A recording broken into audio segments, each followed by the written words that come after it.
Olá, eu sou o professor Edson Maia e irei acompanhar vocês ao longo deste curso de Operador de Computador. Nesta aula extra, nós vamos ver os conceitos relacionados à introdução à informática. A palavra informática é a junção de duas palavras, informação mais matemática ou informação automática. A informática é um ramo da matemática, portanto, nós só temos hoje em dia a informática por causa dos grandes avanços que nós tivemos ao longo da história e evolução da matemática. Ela é um ramo do conhecimento humano que trata da informação. Ela utiliza o computador como principal ferramenta, mas não a única. Existem várias outras ferramentas também. Em informática é muito comum a gente ver conceitos como informação e dados. Informação seria um conjunto de dados ordenados e tem um significado, tem um sentido. Ou seja, eu só tenho uma informação quando eu tenho um conjunto de dados ou símbolos que estão ordenados de modo que eu tenha um significado. Dados seriam um conjunto qualquer de símbolos. Palavras, números que não estejam ordenados, eles podem ser simplesmente só um conjunto de dados. Quando a gente trabalha com informática, a gente sabe que a informática trabalha com informação e dados. Esses dados são armazenados, são processados. Mas como é que a gente armazena esses dados? Como é que a gente processa esses dados?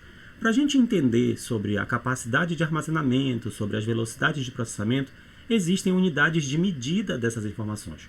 A menor unidade de medida se chama bit, que seria a abreviação do termo binary digits, ou dígitos binários. O bit é representado pelo 0 ou pelo número 1. Um conjunto de 8 bits é chamado de byte, e ele serve geralmente para poder representar um caractere, por exemplo, uma letra, um número, um espaço. Ocupa, em memória, geralmente, um byte, que seria um conjunto de 8 bits. Um conjunto formado por 1024 bytes é chamado de kilobyte. Um conjunto formado por 1 milhão de bytes é chamado de megabyte. O conjunto de 1 bilhão de bytes é chamado de gigabyte. E o conjunto de 1 trilhão é chamado terabyte. E existem também mais outras unidades de armazenamento acima dos terabytes. Então nós temos aqui uma pirâmide para vocês terem a noção. O bit é a menor unidade de medida de informação dentro do código binário e o terabyte é uma das maiores. Tá? Então bit, byte, kilobyte, megabyte, gigabyte, terabyte e assim por diante. Quando a gente vai trabalhar com informática, é comum a gente ouvir falar a respeito de alguns termos em inglês. E esses termos geralmente fazem parte de um conjunto de elementos que a gente chama de sistema informatizado. O sistema informatizado geralmente é formado por 3 elementos: hardware, software e people, seria o mesmo que usuário. O hardware é a parte física do computador, ou seja, o gabinete, o monitor, teclado, mouse, caixa de som, impressora, scanner, dentre outras coisas. O gabinete geralmente é uma caixa, como se fosse uma estante. Dentro dela existe um elemento ou uma peça chamada fonte, que é a fonte de alimentação de energia, e ela pode ter vários tipos de formas e tecnologias. Nós temos gabinetes que são verticais, horizontais, torre, mini torre. Com relação ao tipo de tecnologia de fonte, pode ser AT, que é um padrão muito antigo, ou ATX, ou até mesmo outros padrões mais modernos que existem. O monitor, basicamente, é um dispositivo de saída de informações, né? É bem óbvio para que serve um monitor, para poder mostrar as informações. Os mais antigos, aqueles que têm aquele tubo de imagem, aquele monitor de tubo, eles são chamados de monitores do tipo CRT. Os monitores mais modernos são do tipo LCD, LED, plasma. Geralmente, hoje em dia, a gente trabalha com telas de LCD e LED. As conexões de monitores podem ser várias, desde o VGA, que é uma conexão antiga, até DVI e HDMI, que são as conexões mais modernas. O teclado é um dispositivo de entrada de informações. Basicamente, existem vários teclados. Normalmente, os teclados eles podem ser comprados com base no idioma. Existem, por exemplo, teclados que são do padrão francês.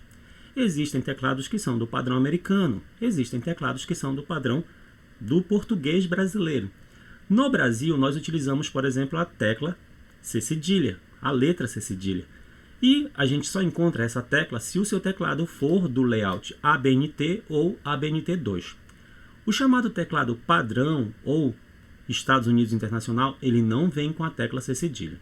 tudo bem? Mas dá para você inseri-la utilizando acento agudo mais a letra C. As conexões de teclado elas são das mais variadas. Por cabo, podem ser mini DIN, DIN, USB e também existem as conexões, hoje em dia, sem fio. O mouse é um dispositivo de entrada de informações. Ele geralmente é formado por botões e pode ser que ele tenha um scroll, que é uma roda. Ele pode ter 2, 3 ou mais botões. Existem vários tipos de mouse. Tá? Existem vários tipos de mouse. O mais antigo é o mouse mecânico, é o que tinha na parte de baixo uma bolinha. Mas esse mouse você só vai encontrar basicamente em museu ou alguém que tenha algo só para poder mostrar. Mas na prática eles não são mais comercializados. Os mouses atuais, todos eles são mouses ópticos, ou seja, eles têm um laserzinho na parte de baixo. As conexões de mouse, elas são das mais variadas que vocês puderem imaginar. Existe a mais antiga, que é a conexão serial, existe uma outra antiga também chamada de PS2 ou mini DIN, e existem as conexões USB, que são frequentemente utilizadas hoje em dia, além da conexão sem fio, que pode ser através de um adaptador USB que é plugado na porta USB do seu computador. A caixa de som é um dispositivo de saída de informações. Existem vários tipos de caixa de som. Caixa de som com duas caixas, que é a caixa esquerda e a caixa direita, ou mesmo um sistema de caixas de sons, que pode ser formado por 4, 5 ou 7 caixas. Daí as noções de, por exemplo, eu tenho um som 4x1, eu tenho um som 5x1, ou seja, quando você fala assim que você tem um som 4x1, quer dizer que você tem uma caixa de som que tem 4 saídas, basicamente. Tá? Na parte de trás do seu computador ou no seu notebook, geralmente a gente pode ter os conectores para você plugar microfone, fone de ouvido ou até mesmo conector de joystick daqueles modelos mais antigos. As impressoras e scanners são dispositivos de saída e de entrada de informação. No caso, a impressora é um dispositivo de saída de informação. As impressoras podem ser basicamente de 3 tipos: matricial, laser ou a jato de tinta. Já o scanner é um dispositivo de entrada de informação. Ele digitaliza as informações para dentro do computador. E multifuncional nada mais é do que a junção de uma impressora com a função de scanner. Ou seja, se tiver um scanner junto com a impressora, ou seja, se a sua impressora tem funcionalidade de scanner, ela é uma multifuncional. Existe uma impressora de grande porte, ou seja, que é usada para imprimir em tamanhos grandes, ela se chama plotter. Tá? Muito utilizadas para trabalhos de engenharia, arquitetura, design, produções gráficas, dentre outras tarefas. Existem vários dispositivos de hardware. Pendrive, ou flash drive, é um deles. Para você plugar um pendrive, geralmente você precisa de uma porta USB. Outro dispositivo que nós temos também é a famosa webcam, ou seja, as câmeras para computador. As webcams, é importante destacar para vocês, elas só funcionam se elas estiverem plugadas no computador. A maioria dos notebooks modernos hoje em dia já vem com uma webcam integrada na parte de cima da tela. MP4, MP3. Quando a gente fala de hardware, é muito comum a gente ouvir a respeito desses termos. Mas aqui eu quero que vocês entendam o seguinte: MP3 é um formato de música, MP4 é um formato de vídeo, ou seja, são arquivos de música e arquivos de vídeo, basicamente. Quando a gente fala de áudio e vídeo, existem vários formatos. Tá? Eu coloquei aqui só um quadro comparativo para vocês terem uma noção a respeito de tamanho. Uma música de CD, geralmente ela está no formato WAV. 3 minutos de música ocupam 30 MB. No formato MP3, 3 minutos de música ocupam cerca de 3 MB, ou seja, cerca de 10% do tamanho principal. Então você tem uma taxa de compressão de 90% em média, dependendo da qualidade do seu MP3. A questão do vídeo é o mesmo esquema. O vídeo no formato de DVD, geralmente ele ocupa uma grande quantidade de dados, porque ele precisa ter as imagens e um som. Já no formato MP4, que é um formato compacto, ele ocupa uma quantidade bem menor de espaço em disco. Dentro do seu gabinete, você tem geralmente várias peças, um conjunto de peças que fazem de fato o seu computador ser uma unidade central de processamento, ou seja, ser capaz de processar e armazenar informações. Dentro do gabinete você vai ter placa-mãe, CPU, que é o processador do computador, memórias, placas adaptadoras e unidades de disco ou unidades de armazenamento, que também são memórias. A placa-mãe também é chamada de motherboard. ela concentra os principais dispositivos que compõem o computador. As placas-mães podem ser de dois modelos, off-board ou on-board. As placas on-board têm nela integrados recursos de placa de vídeo, placa de som, placa de rede e função de fax modem, ou seja, já estão integrados, são chips integrados na placa-mãe. Essas placas geralmente elas são mais baratas e a qualidade do vídeo, som, rede e fax modem não é das melhores. Já as placas off-board não têm esses recursos integrados, vídeo, som, rede e fax, ou seja, para funcionar é necessário ter placas adaptadoras. As placas off-board geralmente elas são melhores no funcionamento e por precisar de recursos extras, geralmente elas têm um custo elevado e geralmente é muito mais caro montar um computador com essa estrutura de placa-mãe off-board. Aqui basicamente nós temos algumas imagens para vocês terem a noção da diferença entre uma placa-mãe on-board e uma placa off-board. Geralmente uma placa-mãe on-board, deixa eu abrir aqui o nosso indicador aqui, nosso apontador, ela vem com esses conectores, vídeo, aqui ó, conectores de som, rede, aqui então essa placa ela é on-board. E quando você tem os conectores nessa parte aqui, com certeza a sua placa-mãe é on-board. Já se os conectores estão nessa parte aqui, quer dizer que a sua placa-mãe é off-board. A maioria das placas hoje em dia vem com pelo menos algum recurso on-board. É muito comum. Isso quando a gente fala de computadores de mesa. Sem falar de notebooks. Porque notebooks, todos eles têm uma placa-mãe on-board. CPU é a sigla que representa Central de Processamento Único ou Unidade de Processamento Central.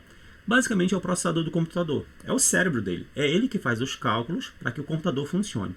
Existem vários fabricantes de processadores de computador, os dois principais são a Intel e a AMD. A velocidade dos processadores é medida em MHz ou GHz, ou seja, a frequência de operação deles. Aqui nós temos algumas imagens que mostram exemplos de processadores existentes aí no mercado. Além desses, existem vários outros. Existem processadores que são especificamente para computador de mesa, que a gente chama de PC, que é Personal Computer, e existem processadores que são específicos, por exemplo, para notebooks, tablets, celulares, dentre outros dispositivos computacionais. Em cima do processador, para ele não esquentar muito, a gente precisa colocar uma peça metálica que se chama dissipador e esse ventiladorzinho que é chamado de cooler, ou seja, para o seu computador não fritar literalmente, ele precisa de um sistema de refrigeração. Esse sistema é formado basicamente pelo dissipador e pelo cooler. Pelo menos isso é o básico. Dentro do seu computador é comum você ter memórias. Você tem as chamadas memórias principais. A memória principal ali geralmente é formada por um tipo de memória que a gente chama de memória ROM e memória RAM. A memória ROM geralmente é uma memória que é caracteristicamente um chip que é colocado na sua placa-mãe, ou seja, ele é colocado e dentro dele é gravado um conjunto de programas para que o seu computador possa inicializar, para que ele possa funcionar. Dentro dessa memória estão gravados programas como BIOS, PORTS e Setup. Além da memória ROM, que é uma memória que a gente não pode aumentar a capacidade dela, não pode ficar mudando, nós temos a chamada memória RAM. Essa memória RAM ela é formada por módulos de memória, que também são chamadas vulgarmente de pente de memória. Mas são módulos de memória, são essas plaquinhas aqui. Essas placas a gente pode colocar 1, 2, 3, 4 no computador, dependendo da capacidade da placa e dependendo da quantidade de slot, que é o local onde você encaixa ela. A capacidade das memórias RAM é medida em megabytes ou gigabytes. Aqui nós temos algumas imagens que mostram exemplos de memórias RAM. Vejam que existem vários tipos de memória RAM. Algumas são muito antigas, não são mais usadas, e outras representam tecnologias de memórias RAM ainda utilizadas atualmente. Existe uma diferença entre memória RAM utilizada no PC, que é o computador de mesa, e nos notebooks, tá? Existe uma diferença física, especificamente, que as memórias de notebook são as memórias do tipo SODIMM, tá? Já as memórias dos computadores atuais são as chamadas memórias DDR, que aí tem vários nomes, DDR, DDR2, DDR3, DDR4 e assim por diante. Dentro do seu computador pode ser que existam placas adaptadoras, placa de vídeo, placa de som, placa de rede e placa de fax modem, sendo que essa última aqui é um pouco mais rara da gente encontrar hoje em dia. A placa de vídeo, obviamente, é responsável por gerar o vídeo do computador. Qual é a vantagem de você ter uma placa de vídeo num PC, que é um computador de mesa? A placa de vídeo ela vai ter uma GPU, ou seja, uma unidade de processamento gráfico, ou seja, ela vai ter um processador, ela vai ter chips de memória, ou seja, ela vai ter uma memória RAM, e com isso ela vai ter uma capacidade de processamento muito mais rápida. Para que eu preciso ter uma placa de vídeo off-board como essa, que é uma placa adaptadora? Se você trabalha com computação gráfica, se você trabalha com renderização de vídeos, edição de áudios, se você trabalha com jogos, provavelmente você precisa de uma placa de vídeo para poder ter uma melhor performance no seu computador. Fora isso, você pode utilizar tranquilamente a placa de vídeo on-board do seu computador sem problema. As placas adaptadoras de sons, obviamente, vão dispor para vocês aqui uma interface para que vocês possam plugar caixa de som, fone de ouvido, microfone, alto-falantes e uma série de outras caixas de som. Tá? Então, basicamente, a função da placa de som é prover para você recursos para que você possa gerar entrada e saída de som. A placa de rede serve para que você possa se conectar nas redes de computadores e até mesmo ter acesso àquilo que a gente chama de internet, basicamente. Existem vários tipos de rede, tá? Se você fizer um curso especificamente de rede, você vai ver que existem vários tipos de rede, existem várias tecnologias de rede, tá? Mas hoje em dia, uma das mais comuns e mais frequentemente utilizadas é a famosa rede wireless.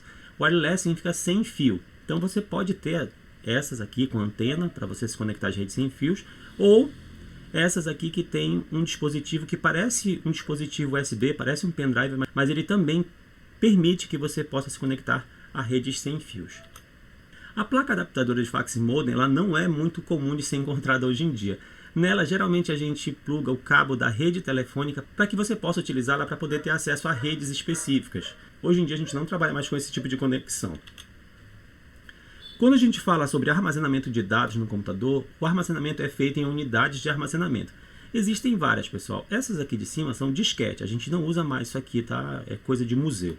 Essas aqui são os HDs de computador. Além do HD, também tem o famoso SSD atualmente, que é o famoso disco rígido ou o flash drive moderno, que é o chamado SSD. Também tem o CD, DVD, Blu-ray, que são coisas que a gente ainda encontra em alguns computadores, mas hoje em dia é pouco utilizado, porque as pessoas ou utilizam pendrive, ou utilizam cartões de memória, SSD, ou mesmo armazenamento em nuvens.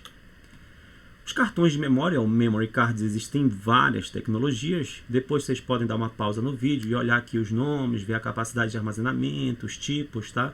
E alguns computadores vêm com essas entradas aqui que são justamente para leitor de cartão de memória. Os notebooks, a maioria deles, né, muitos têm uma entrada para você fazer a leitura de cartão. E às vezes é só uma portinha. E aí você consegue colocar qualquer cartão, geralmente ali, desde que você encaixe no tamanho ou use um adaptador de leitura.